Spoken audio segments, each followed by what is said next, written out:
Boa noite, gente. É um prazer ter vocês aqui de novo. Hoje com uma convidada super especial, uma professora minha, com quem eu fico muito feliz de dividir essa noite de hoje, que é alguém que eu conheço muito da prática, eu já vi ela trabalhando, então ela é maravilhosa, professora Yara. E eu só queria falar para vocês de novo, para vocês mandarem as perguntas no final. E hoje eu queria mostrar para vocês a minha camiseta que eu ganhei de uma menina que é minha amiga, é Ligante, e a gente incentiva muita pesquisa aqui na nossa liga. Então, a gente já mandou no grupo do Telegram. Quem quiser fazer parte da pesquisa e das publicações para o Congresso de Bioética, que vai ter agora em dezembro, a gente está aberto. Então, quem quiser, manda mensagem para a gente lá, que a gente vai tentar organizar algum trabalho, tá bom? Prof, é um prazerzaço ter você aqui. E pode começar. Então, tá jóia.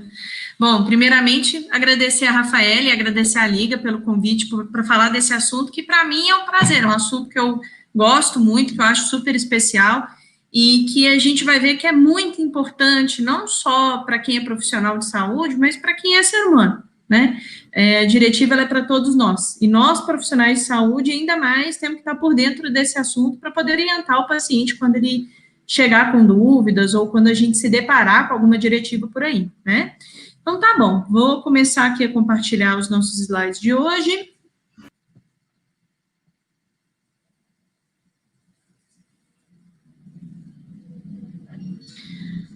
Bom, então, a Rafaela já me apresentou, meu nome é Uyara, eu sou médica geriatra. Fiquei muito feliz de ouvir essa questão do Congresso de Bioética. Eu acho que vocês têm que aproveitar mesmo, é uma oportunidade única, né? E o que a gente vai falar hoje tem um pouquinho de interface nesse sentido, né? E aí, para a gente começar, eu vou pedir para vocês fazerem um exercício de imaginação.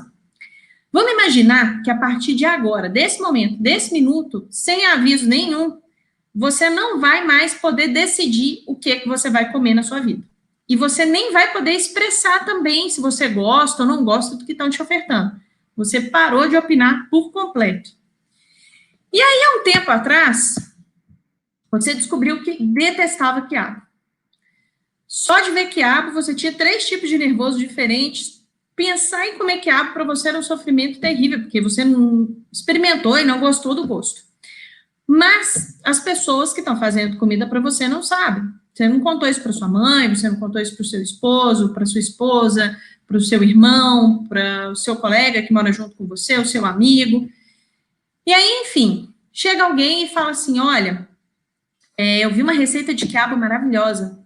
Eu acho que ela vai gostar. Pode fazer que ela vai curtir. Ou chega um profissional de saúde e fala assim, olha, você sabia dos benefícios do quiabo para a saúde? O quiabo é maravilhoso, vai fazer super bem para ela. E aí, te botam para comer quiabo. Não vai ser legal, né?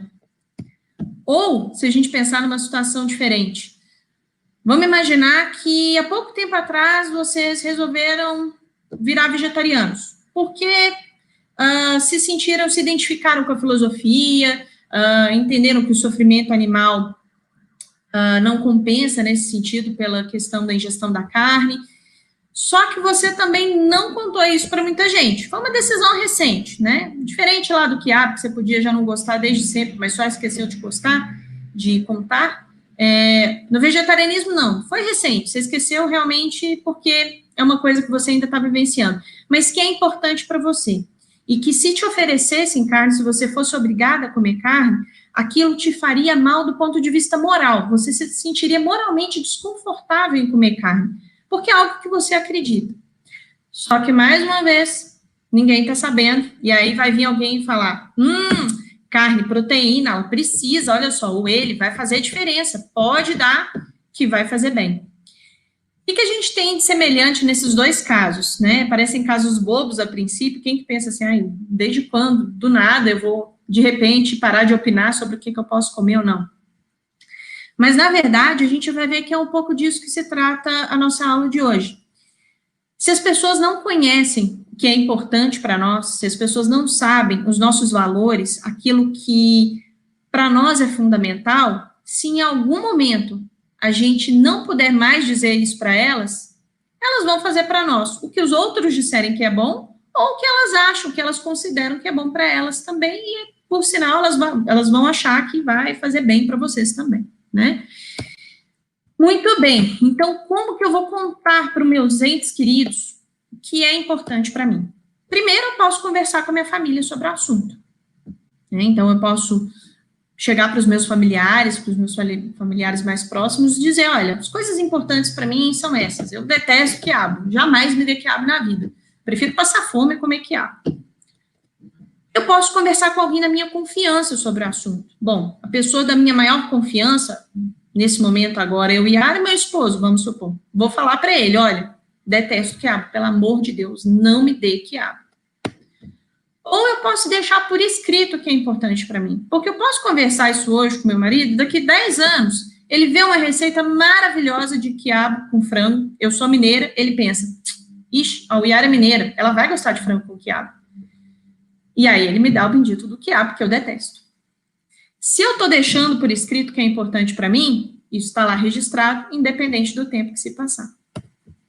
E aí, quando eu deixo por escrito o que é importante para mim, gente, é a diretiva antecipada de vontade.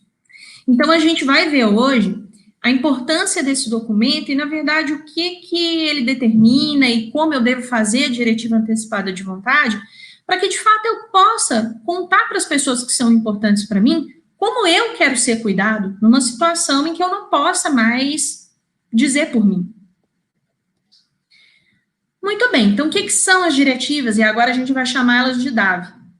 É um documento que é redigido por um indivíduo capaz, maior do que 18 anos, e eles possibilitam ao paciente tanto a recusa de procedimentos aos quais ele não deseja ser submetido, como também representa a liberdade do paciente de expressar os seus desejos. No Brasil, a gente desdobra as diretivas, as DAV, em 2 documentos, que é o testamento vital e o mandato duradouro. O testamento vital é onde eu coloco lá realmente o que é importante para mim, o que eu não quero que seja feito comigo, o que eu quero que seja feito comigo, e o mandato duradouro é onde eu coloco quem é a pessoa que vai responder por mim nessas questões de saúde quando eu não puder, eventualmente, responder mais. Mas muito bem, como surgiu isso aí? Quem que teve essa ideia? E aí, a primeira menção na literatura que a gente tem disso é de 1969, com o advogado Louis Kuttner. Ele era um defensor dos direitos humanos, e aí, num dos artigos em que ele fala também da ilegalidade da eutanásia do suicídio assistido, lá nos Estados Unidos, ele reconhece que, bom, é ilegal a eutanásia e suicídio assistido, mas o paciente, ele precisa participar das decisões. A gente não pode submeter o paciente sempre a uma situação de paternalismo em que eu, médico, ou eu, profissional de saúde, vou sempre saber o que é melhor para esse paciente. Não, ele tem que também estar envolvido no seu direito de morrer, assim como no seu direito de viver.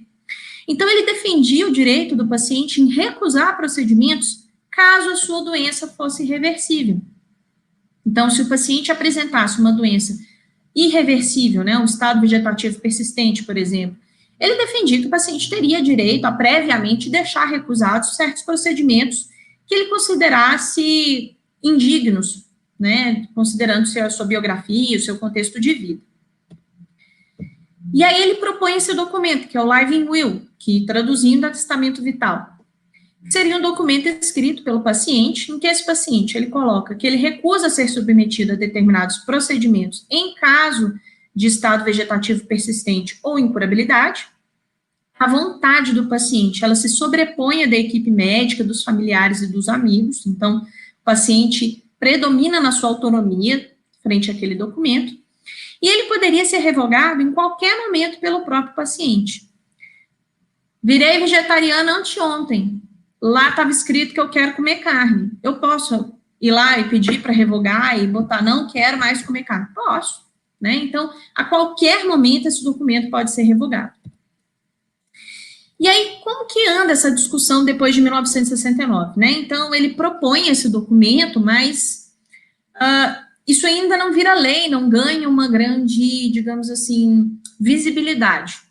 Só que aí, em 1975, tem essa moça, a Carrie Ann Kinlan, que aos 22 anos ela entra em estado de coma irreversível, depois de uma parada cardiorrespiratória, que não se sabe o motivo até hoje. E aí ela entra no estado vegetativo persistente. No mesmo ano, os pais da Karen solicitaram ao corpo clínico do hospital que se desligassem os aparelhos de suporte à vida, aí no caso o ventilador mecânico, porque eles entendiam que a filha estava num sofrimento que não teria fim, porque era um estado reversível, ela não teria melhora.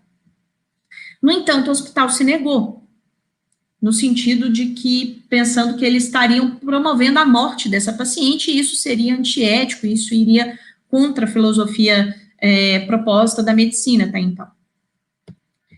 E aí isso gerou um grande debate na época nos Estados Unidos, justamente sobre o direito de morrer. Quando que a gente tem direito de morrer?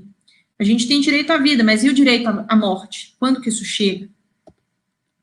E aí, junto a isso, se seguiu uma batalha judicial enorme, né? Então, em 1976, os pais vencem a primeira batalha judicial, após o Comitê de Ética do hospital determinar a irreversibilidade do quadro neurológico. Inclusive, o hospital criou um comitê de ética, que na época não havia, justamente para poder deliberar sobre esse caso, de tão polêmico que foi isso na época. E aí, diante dessa questão da irreversibilidade, em 1976 foi determinada a retirada da ventilação mecânica, mas mantida hidratação e dieta. E a Karen ainda viveu mais 9 anos, né? Ela falece em 1985 após um quadro de pneumonia. E tiveram outros casos contemporâneos similares, né? Então, a Nancy Beth Cruzan, ela também, um ano depois, em 1976, também jovem, aos 25 anos, ela sofre um acidente automobilístico e, depois de 3 semanas, ela também entra em estado vegetativo persistente.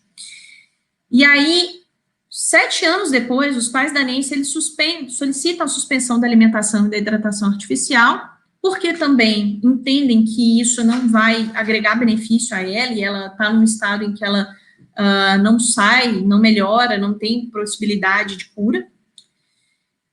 Só que o hospital, novamente, nega sob a justificativa de que isso seria antiético. E aí segue uma batalha judicial, e apenas 6 anos depois é que, numa ação judicial, eles conseguem utilizar como justificativa uma fala prévia da Nancy para uma colega, uma fala que ela fez aos 20 anos de idade, que ela não gostaria de ser mantida viva naquelas condições. Mas, novamente, não tinha registro, era só uma colega dela falando que ela tinha falado. E aí a justiça nega o pedido.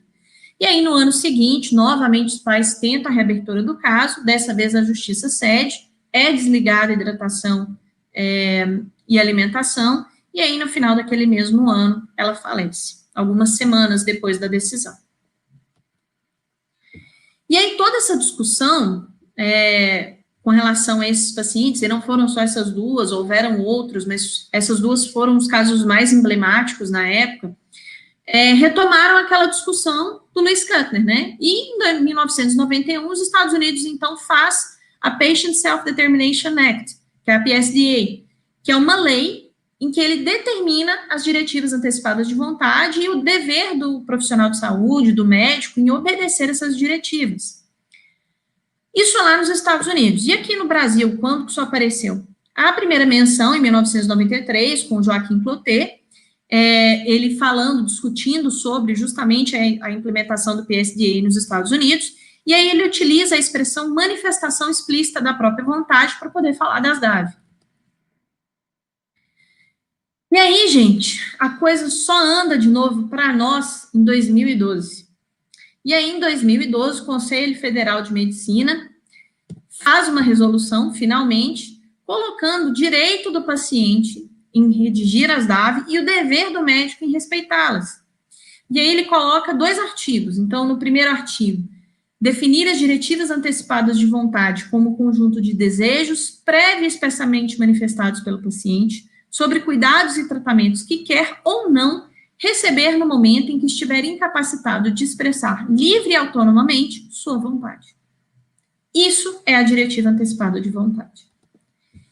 E aí ele ainda coloca que nas decisões sobre cuidados e tratamentos de pacientes que se encontram incapazes de comunicar-se ou de expressar de maneira livre e independente as suas vontades, o médico ele levará em consideração as suas diretivas antecipadas de vontade.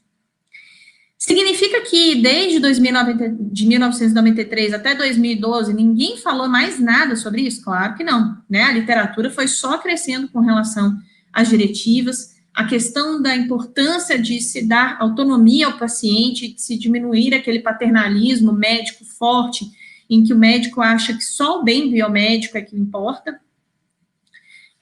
Mas a coisa só realmente esboça uma normativa em 2012, né, através da pressão do meio científico e também dos profissionais de saúde. Muito bem. Essa normativa do Conselho significa que ela é lei? Não. Ela é uma normativa, que ela rege uma profissão.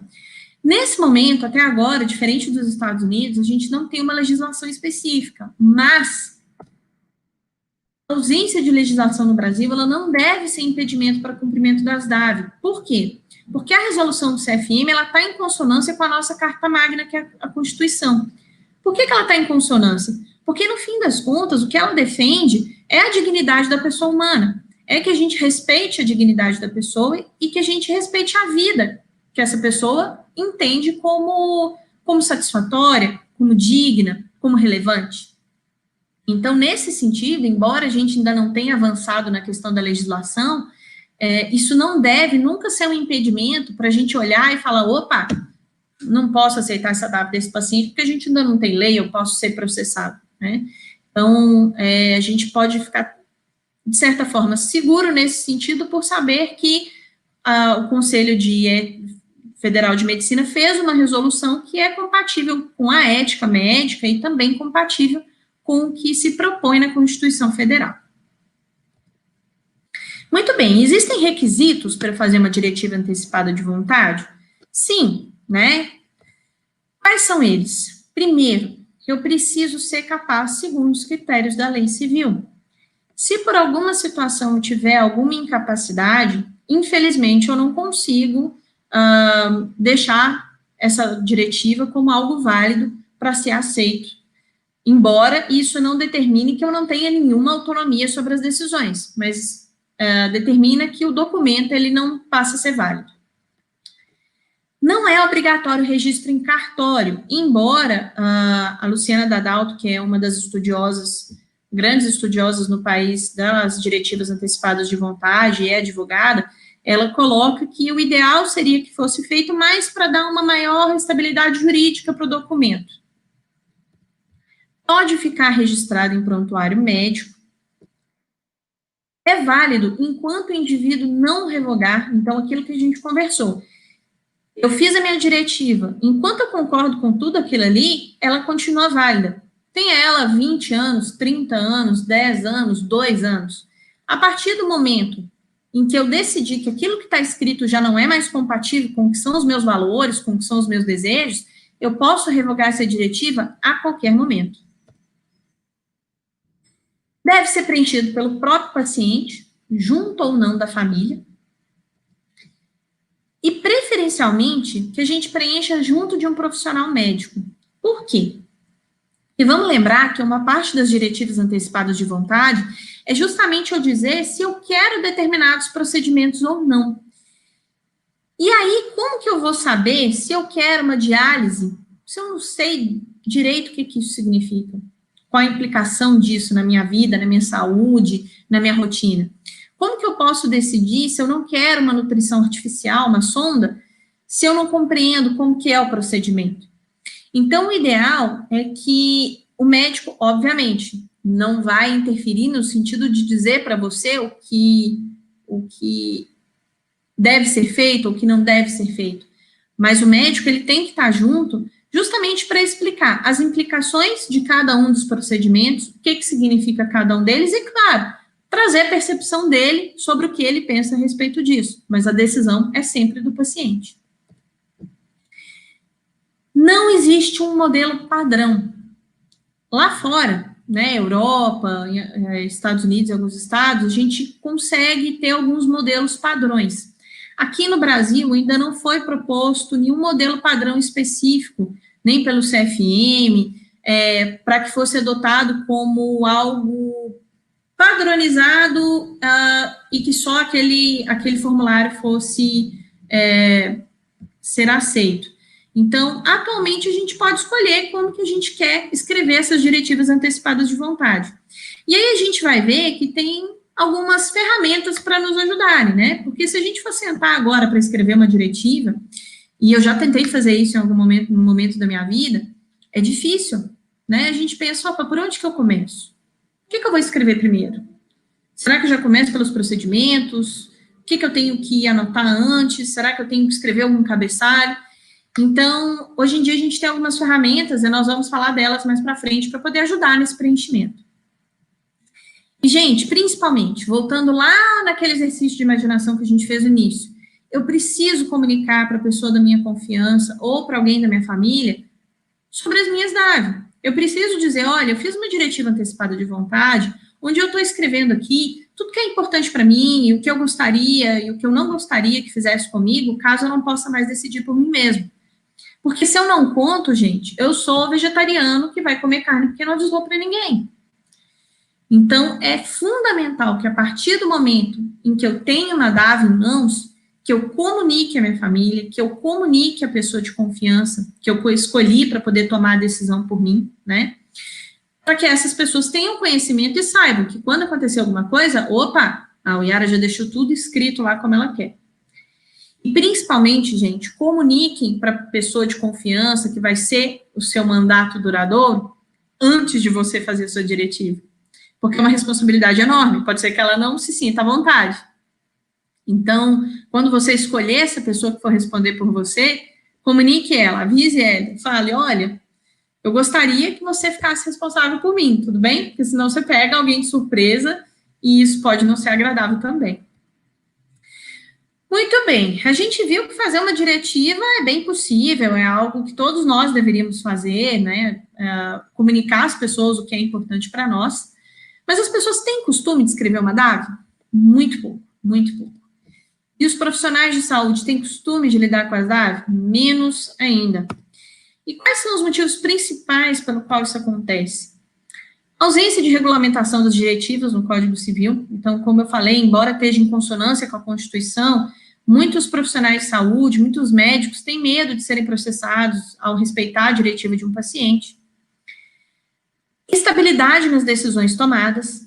Então, a pergunta que às vezes vem para o profissional de saúde é, opa, ele escreveu isso há 10 anos atrás, será que ele ainda pensa da mesma forma? Ele escreveu isso, ele não tinha muita noção do que ia acontecer. Será que agora que ele tem, que está acontecendo, ele responderia da mesma forma? Sensação de terminalidade evocada pelo instrumento, né? Então, quando a gente coloca um instrumento desse na mão do profissional de saúde, é como se o profissional de saúde lesse e pensasse, opa, e se fosse comigo? Isso dá medo, isso dá receio. Educação médica, e aqui eu coloco não só educação médica, mas uma educação em saúde, voltada para a erradicação de doenças. A gente está agora ainda tomando espaços dentro do cuidado paliativo, nas graduações, nas pós-graduações, mas isso ainda é algo recente, é algo que ainda tem muito a crescer. A gente ainda tem diversos profissionais, gerações de profissionais que não tiveram contato com o ensino da filosofia dos cuidados paliativos e que se sentem desconfortáveis com isso. Porque acreditam que a saúde, ela só importa à medida que eu curo, à medida que eu intervenho, à medida que eu, profissional, proponho uma solução. Porque se eu digo para o paciente que eu não vou fazer algo, nossa, então eu estou deixando de ser profissional. E incerteza quanto ao processo de construção da diretiva. O profissional de saúde, ele pode olhar para aquela diretiva e pensar assim, puxa vida, será que quando ele escreveu isso, ele conversou com um médico para entender o que era isso que ele estava recusando? Então, todas essas situações acabam levando a insegurança ao profissional médico, mas também aos outros profissionais de saúde, no sentido de considerar aquela diretiva como algo válido. E, novamente, a gente enfrenta aquele grande tabu, que é o tabu da terminalidade.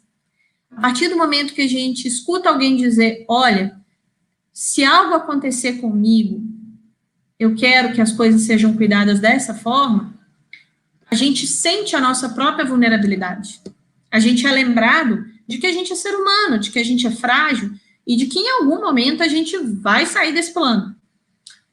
E pensar nisso, para muitas pessoas, é algo desconfortável. E a diretiva acaba nos remetendo a isso. Muito bem. Mesmo sendo desconfortável, mesmo tendo todos esses empecilhos, eu preciso falar das diretivas? Eu preciso. Por quê? Porque a gente precisa falar de autonomia na relação paciente-profissional de saúde. A gente precisa sair daquele pedestal de profissional de saúde em que a gente acha que sabe tudo que é bom para o paciente, né? O paciente sabe o que é bom para si. É claro que a gente tem um conhecimento técnico que não é descartável, que não é porque o paciente determinou X que o meu saber deixa de ser um saber válido frente àquilo. Mas é importante que o paciente tenha nas suas mãos a capacidade de tomar a decisão, levando em consideração aquelas informações, aquele contexto que eu estou dando para ele. Eu posso achar muito terrível o quiabo, mas tem muita gente que gosta. E aí pode ser que eu, na minha imposição de querer dizer, olha, não vou dar quiabo, porque Deus me livre, aquele troço é horroroso, eu esteja tirando prazer de alguém, né? Então, por isso que é importante a gente estimular a autonomia na relação paciente-profissional de saúde. A gente, como profissional de saúde, tem que se despir dessa sensação de que nós sabemos tudo. A gente sabe muito pouco frente ao universo das coisas, né? Então, a gente tem que entender que o paciente ele tem direito, ele tem o dever de ser respeitado nesse sentido. Também porque a gente precisa desconstruir os tabus que envolvem o processo de viver e morrer, né? Então, por mais que seja desconfortável a gente lembrar que nós somos seres humanos vulneráveis frente à morte, a gente precisa lembrar disso, porque lembrando disso é que a gente também vai pensar, e comigo? E se isso acontecer comigo? Eu já comuniquei a alguém como que eu quero ser cuidado? Se eu enfrento esse desconforto do morrer, eu entendo que ele é um processo natural, eu entendo que ele é um processo que é para todos os seres humanos. E aí eu deixo de ver isso como uma falha minha de profissional de saúde, puxa, eu perdi a guerra contra a morte, eu perdi a batalha contra a morte, eu sou menos médico, eu sou menos enfermeiro, eu sou menos profissional de saúde porque o meu paciente morreu sob os meus cuidados. Não, faz parte do processo natural. Se ele faleceu e ele faleceu tendo a sua dignidade respeitada, que bom, era assim que tinha que ser. E também porque as DAVs, gente, elas vão auxiliar não só o paciente a exercer a sua autonomia, mas também ao profissional de saúde na tomada de decisão. Porque, gente, tomar decisão em saúde não é simples, não é fácil. E a bioética está aí para mostrar isso, dentro da bioética clínica, dentro dos comitês de ética. Quantos dilemas morais a gente enfrenta no nosso dia a dia profissional e que a gente fica sem saber, às vezes, para que lado correr, ou qual a solução mais prudente que a gente poderia tomar, e que, às vezes, o paciente já te trazendo o que é valor para ele, fica mais fácil. Fica muito mais fácil para sua família decidir se vai te dar carne ou não, se você disser que você for vegetariano. Fica muito mais fácil para sua família decidir que não vai te dar quiabo, mesmo tendo um valor nutricional maravilhoso, porque você disse que você detesta, você preferia passar fome do que comer aquilo. Então, é muito importante, não só para o paciente, quanto também para o profissional de saúde. É uma ferramenta a mais que o profissional de saúde vai ter para poder tomar a decisão e para poder se sentir tranquilo de que, opa, cumpri minha função de forma ética e respeitei a dignidade daquele paciente. E aí, gente, para a gente combater essas inseguranças, então, se a gente puder resumir uma solução, entre aspas, seria essa: comunicação. Se eu não me comunico, isso, nível paciente-família, nível paciente-família e profissional de saúde, eu não consigo transformar as diretivas, de fato, num instrumento adequado para uso. Então, para eu conseguir ter a maior utilização, o maior benefício da minha diretiva antecipada, é muito importante que essa comunicação ela seja bem estabelecida e que haja uma boa relação entre o profissional de saúde, paciente e família. Por isso que é importante que quando você for fazer a sua diretiva antecipada de vontade, que você discuta com o médico e que você discuta com o médico da sua confiança. Porque se você chega na primeira consulta e já quer fazer a sua diretiva, às vezes esse médico ainda não te conhece tão bem, você também ainda não conhece tão bem os valores daquele médico, porque de alguma forma ele vai te colocar esses valores dele quando ele for dizer para você sobre os procedimentos que podem ser negados ou solicitados. Então, é importante que você tenha essa boa relação de confiança quando você vai construir uma diretiva. E também, idealmente, que houvesse essa boa relação profissional de saúde, paciente, família, no momento em que você já estivesse incapaz de tomar decisão, mas que a sua diretiva estivesse lá. E que aí esse profissional de saúde pudesse se comunicar bem com os seus familiares, no sentido de dizer, bom, olha só, a Yara deixou aqui tudo que é importante para ela. Eu acho que a gente precisa sentar e conversar e entender o porquê, então, que a gente vai pensar naquilo que está escrito aqui e respeitar as vontades dela. Comunicação, gente, vai ser sempre a chave. É muito importante. Mas a gente sabe que as diretivas, elas são construídas numa situação de incerteza. E, às vezes, a gente escuta também do profissional que toma, do profissional de saúde, seja ele médico ou não, puxa vida, esse paciente colocou aqui que numa situação de reversibilidade, ele não quer ser reanimado. Mas se ele tiver com um câncer incurável e ele tiver uma parada cardiorrespiratória na rua e eu chegar no SAMU, eu vou reanimar esse paciente? Sempre vão existir situações de incerteza, sempre vão existir situações que às vezes não vão estar cobertas pela diretiva. E aí, gente, é muito importante, novamente, a questão da comunicação. Quando eu estou construindo uma diretiva, o médico ele tem que deixar claro para o paciente que, apesar de tudo que está escrito ali, sempre vai existir um contexto de incerteza. Que o ideal é que a gente consiga, dentro das possibilidades futuras, abarcar ao máximo naquela diretiva as possibilidades que podem acontecer, mas que, ocasionalmente, incertezas podem vir. E aí, esse paciente, consciente disso, ele tem autonomia para poder dizer, opa, então eu vou conversar mais com aquela pessoa que vai ser a minha procuradora, que vai exercer um mandato duradouro por mim, ou eu vou conversar mais com a minha família, para que eles realmente possam compreender, além do que está escrito aqui, estar sempre ciente do que é importante para mim. E eu posso, ao longo dos meus tratamentos, já ir deixando claras essas incertezas ou esses procedimentos a que eu quero ser submetido ou não também para o médico que está me acompanhando. Bom, se tal situação acontecer, olha, eu preferiria que fosse dessa forma. Se for isso, eu preferiria que fosse dessa, né? Quando a gente faz isso, quando a gente instrumentaliza o paciente, deixa claro que a gente não tem todas as respostas e que tá tudo bem, isso vai acontecer, isso é da vida, a gente dá autonomia para ele. A gente instrumentaliza ele para que ele também pense em como ele pode tomar melhor essas decisões dele. E aí, então, gente, no fim das contas, é confiança e comunicação eficaz. É disso que a gente precisa numa relação profissional de saúde, paciente, família, para construir uma diretiva antecipada de vontade que seja boa, que seja eficaz, que seja válida.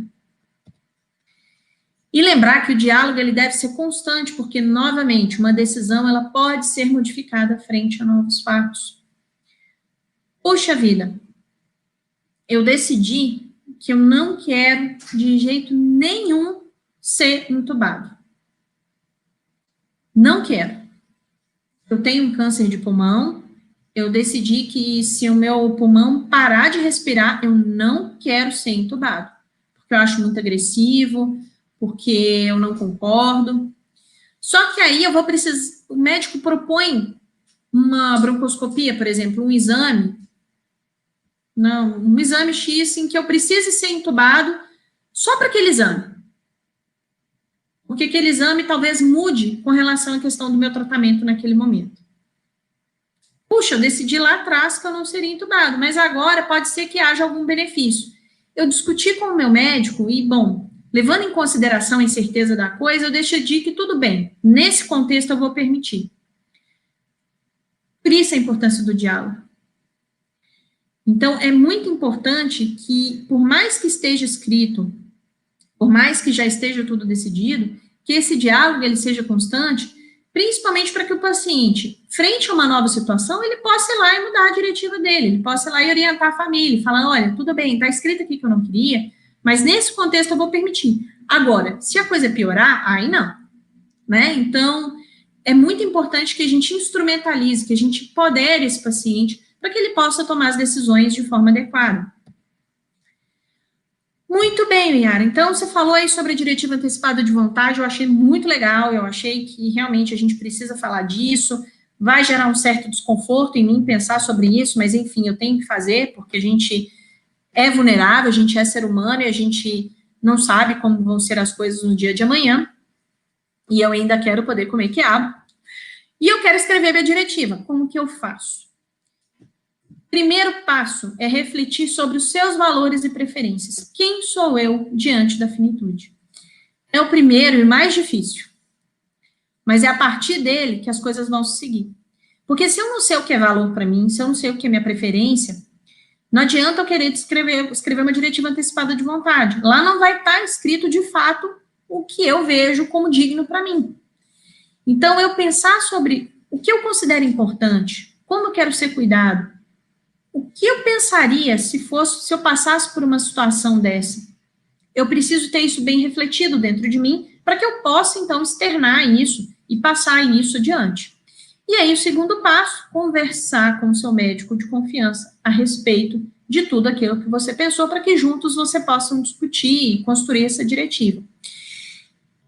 E aí, gente, a SBGG esse ano, que é a Sociedade Brasileira de Geriatria e Gerontologia, fez algo muito legal, que foi a criação desse aplicativo, Minhas Vontades e o que importa no final. Eu disse para vocês que a gente ainda não tem um padrão, não tem um formulário ouro, digamos assim, que é aquele que, quando eu falo assim, opa, quero escrever uma diretiva antecipada de vontade, jogo lá no Google. Modelo para diretiva é esse que aparece. A gente ainda não tem. Mas esse aplicativo, ele veio nos ajudar a ter um modelo para eu poder escrever. E, principalmente, além de um modelo, um passo a passo. Então, é um aplicativo muito interessante.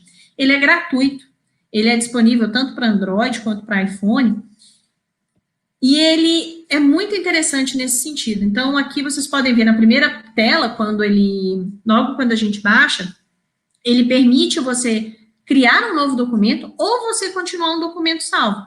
Porque, veja, eu tenho que discutir com o meu médico, né? Eu não preciso ficar lá no consultório, opa, vou baixar aqui, espera aí, doutor, vou baixar aqui um pouquinho rapidinho. Não, eu posso baixar em casa, começar a pensar a respeito, começar essa reflexão, preencher, às vezes, algumas coisas e levar no consultório do meu médico para mostrar para ele, falar, olha, pensei nisso aqui, o que você acha, né? E aí eu posso tanto começar um novo documento, quanto continuar de um documento previamente salvo.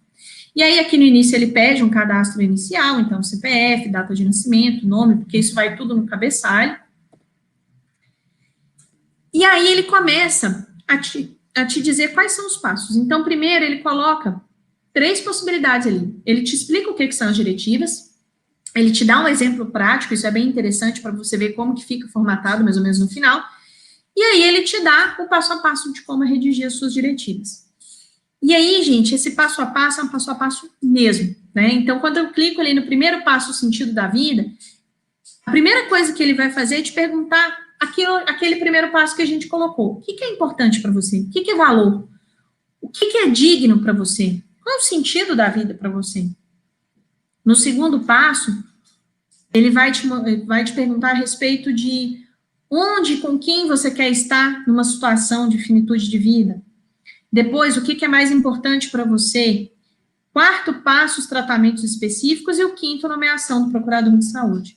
Então, vocês vão ver, gente, que a parte onde eu decido, de fato, o que é para ser feito, o que não é lá na frente. Né? O testamento vital e o mandato duradouro, eles são os 2 últimos passos. Antes disso, eu preciso realmente fazer toda essa reflexão para que eu possa construir uma diretiva de qualidade. E aí, aqui na tela, ele tem a questão do procurador de saúde, né? Então, você pode colocar uma pessoa, pode colocar mais de uma, né? Ele te dá essa possibilidade, você coloca o endereço, o telefone da pessoa. E aí, aqui um exemplo no final, né? Então, ele coloca que esse documento foi elaborado pelo aplicativo, e aí ele coloca aqui o cabeçalho, então, eu, fulano de tal, meu CPF, afirmo de forma livre e consciente que o texto abaixo explicita as minhas vontades e preferências ao final da vida, caso eu me encontre incapaz de me expressar. E aí ele coloca, o que é importante para mim? Saber que todos estão bem e felizes com suas escolhas. Como paciente, a respeito da minha doença, eu gostaria de ser informado sobre todas as possibilidades de tratamentos. Sobre as tomadas de decisões relativas ao meu cuidado, eu gostaria de ser comunicado sobre tudo. Aqui, gente, eu posso colocar o que eu acho que é importante para mim. Eu posso, por exemplo, sobre a tomada de decisões relativas ao meu cuidado, eu colocar que, na verdade, eu não quero ser comunicado sobre tudo. Eu prefiro que comuniquem apenas a pessoa que eu escolhi para ser o meu representante, o meu procurador de saúde. Eu posso dizer ali, por exemplo, que como paciente a respeito da minha doença, eu quero ser informado sobre absolutamente tudo que for, seja de bom ou de ruim. E posso dizer também que não. Ou eu posso dizer também que eu gostaria de ser informado e que eu permito a todas as pessoas da minha família que também sejam informadas. Ou que não, que fulano de tal não deve saber. Então, é nesse documento, gente, que eu vou colocar, de fato, tudo aquilo que é importante para mim num contexto de saúde como esse. Pessoal, muito bem. Aqui estão as referências bibliográficas que eu utilizei. Se alguém quiser algum material futuro, alguma bibliografia nesse sentido, eu fico à disposição. Deixo aqui na lembrança, novamente, o aplicativo, né? Eu acho que façam essa experiência. Eu construí as minhas diretivas através do aplicativo e foi muito legal passar por essa experiência de reflexão e de construção, porque realmente você ter um passo a passo ajuda muito no preenchimento.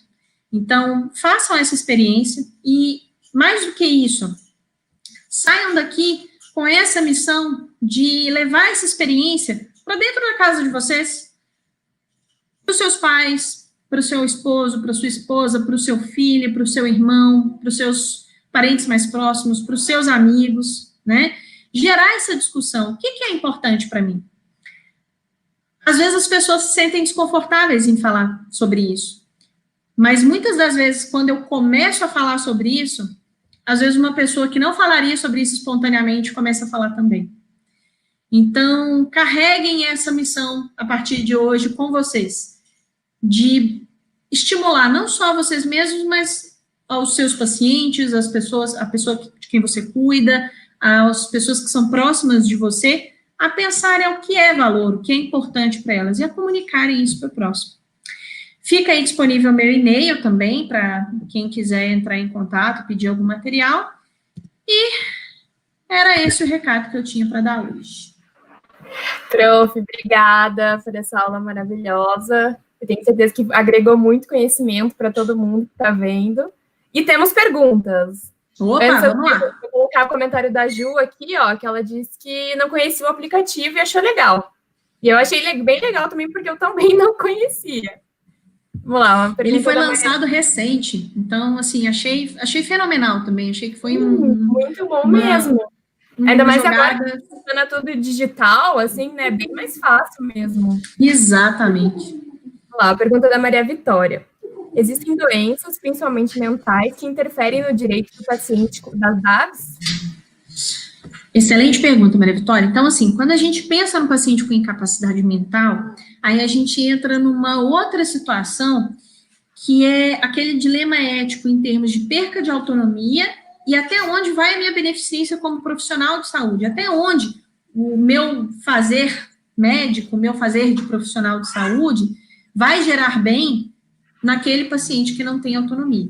E a autonomia, ela não é assim 8 ou 80, ela é uma escala de cinza, né? Então, eu tenho doenças que vão comprometer completamente a autonomia do meu paciente? Tenho. Por exemplo, se eu pensar numa síndrome demencial em fase avançada, aquele paciente que está acamado, que já não concatena mais ideia, que já não tem uma capacidade de julgamento, esse paciente perdeu completamente a autonomia no sentido de tomada de decisão. Mas ainda assim, eu tenho, como profissional de saúde, o dever de sempre tomar a decisão pensando na dignidade dele como pessoa humana, antes de pensar no bem biomédico. Bem biomédico é importante? Indicação clínica é importante? É. Mas a primeira coisa que eu tenho que pensar, mesmo se o paciente for incapaz, é o que seria digno para ele, mesmo naquele contexto. Agora, em termos de documento, aí sim, se eu não tenho a minha autonomia completamente preservada, se eu tenho algum grau de incapacidade, aí para registro, se eu quiser fazer minha ADAV agora e tiver com essa incapacidade mental, aí realmente eu não consigo. Agora, se a minha ADAV ficou escrita e eu desenvolvi uma incapacidade mental lá na frente, tá valendo o que está escrito. Eu escrevi enquanto eu ainda era capaz. Beleza. Outra da Maria Vitória. As DAVs se estendem para quais procedimentos? Maria Vitória, quaisquer um, tá? E não só para procedimento. Às vezes a gente fica muito com essa ideia de que a diretiva antecipada de vontade é para eu falar que eu não quero ser entubada, para eu falar que eu não quero sonda, para eu falar que eu não quero ser dialisado.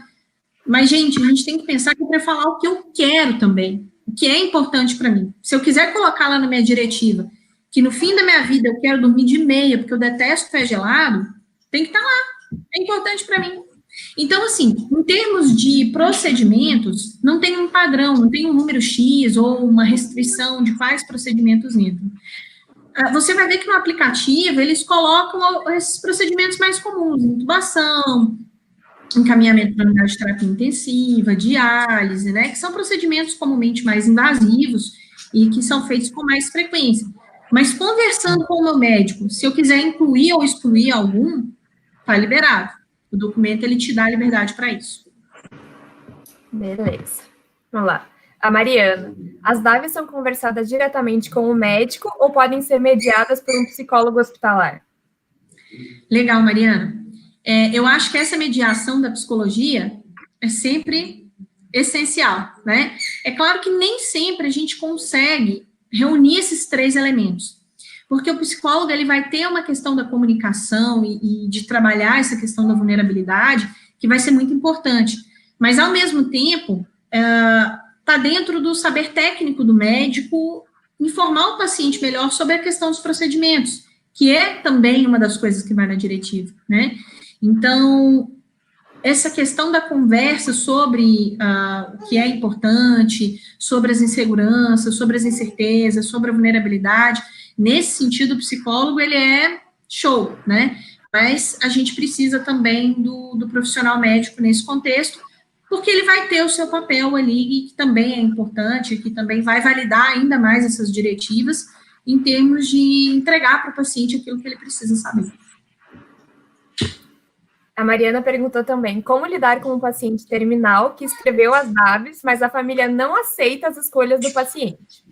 Excelente pergunta, Mariana. E aí, o que eu faço? Sim. E assim, aqui a gente precisa de 2 pontos, né?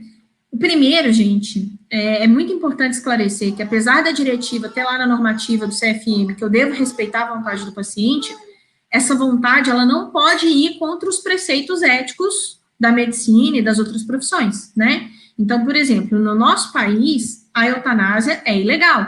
Eu não posso colocar lá na minha diretiva que em caso de doença incurável ou de estado vegetativo persistente, eu quero sofrer eutanásia. Não posso, porque é ilegal no meu país, né? Então, tudo que eu coloco ali tem que obedecer, tem que ter respaldo legal, né? Entre aspas, vamos dizer assim, e não pode infringir o código de ética médica.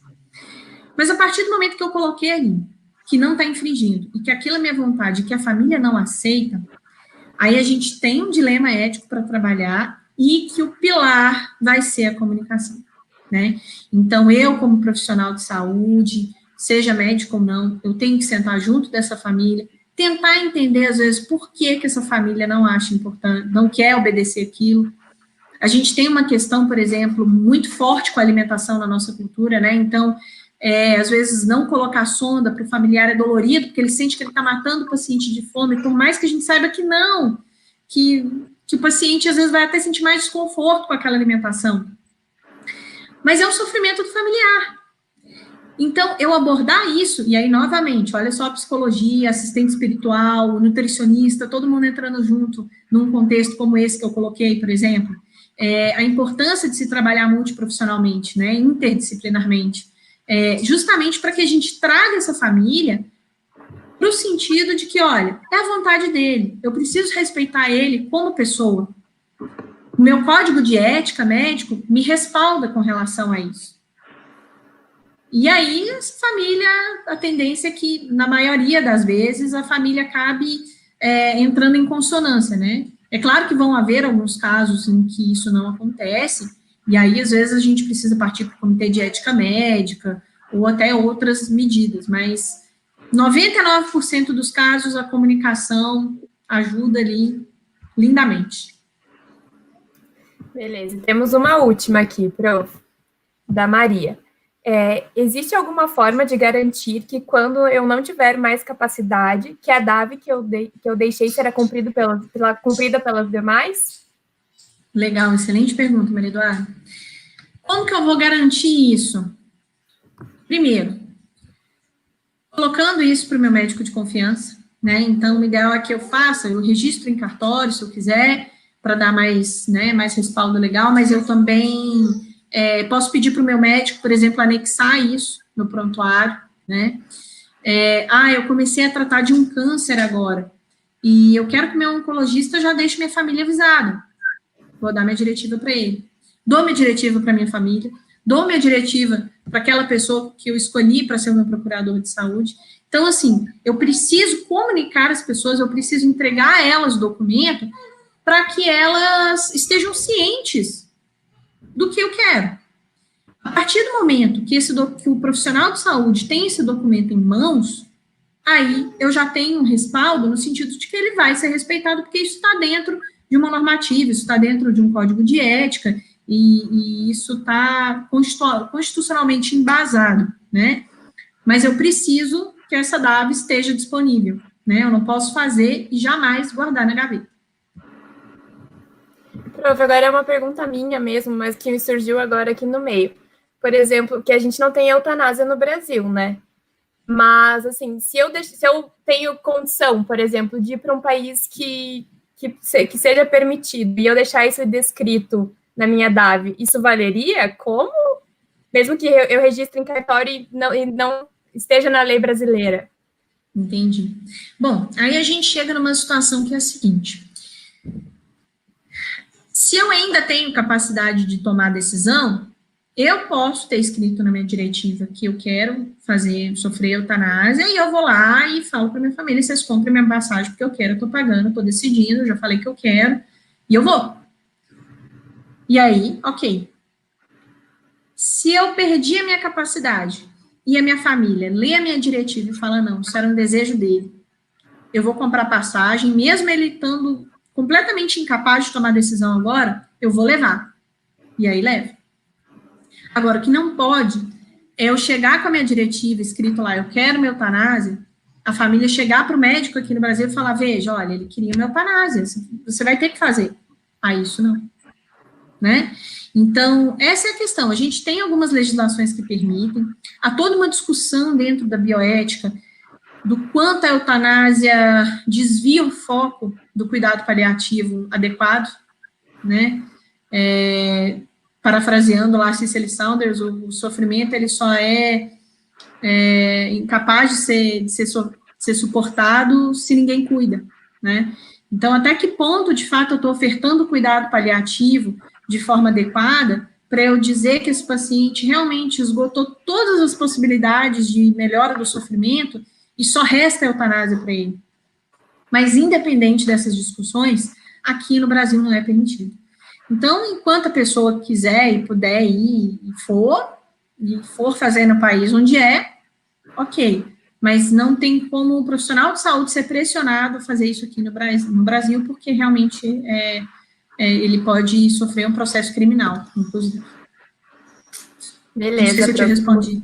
Não, respondeu perfeitamente. Muito obrigada por ter aceitado o nosso convite. Foi um pouquinho em cima da hora, eu sei. Você era tão neném pequeno, mas muito, muito obrigada. Foi uma aula muito construtiva, muito esclarecedora para muita gente. Acho que todo mundo vai baixar o aplicativo agora e vai pelo menos ter uma curiosidade de ver, ou talvez até alguns façam, e eu acho que é bem interessante. Muito obrigada mesmo, viu? Eu que agradeço o convite e fico disponível aí para vocês no futuro. Eu acho que é um tema super importante, né? A Aurora Menenezi entende, no futuro ela vai falar, não, mamãe tinha que ter falado disso mesmo. O vídeo vai ficar salvo, você mostra para ela, daí fala, nesse dia eu não estava, porque eu estava dando essa aula. Não estava com você, mas olha, eu estava falando de algo bem legal. E, gente, assim, a mensagem que fica é realmente procurem mais sobre isso, procurem pensar nisso para vocês. A partir do momento que vocês estiverem refletindo isso sobre vocês mesmos, vai ser mais fácil passar isso para o paciente, né? Então, pelo menos baixem o aplicativo e façam aquela primeira experiência, né? Pode ser que você vá concluir a sua DAV ali meses, anos depois, mas deem esse primeiro passo, né? Para que vocês possam dar esse passo junto com o paciente de vocês, que também vai ser fundamental. Beleza, professor, só elogios aqui no chat. Que bom, agradeço a todos. Qual é o nome do aplicativo mesmo? Minhas Vontades, e o que importa no final. Ah, beleza. Se vocês digitarem Minhas Vontades, já aparece. Alguém escreveu Minhas Vontades aqui. Isso aí. Então tá bom, então, gente. Beleza. Foi um prazer estar com vocês. Até uma próxima. Foi todo nosso, prof. Muito, muito obrigada. Beijo. Até uma próxima. Até.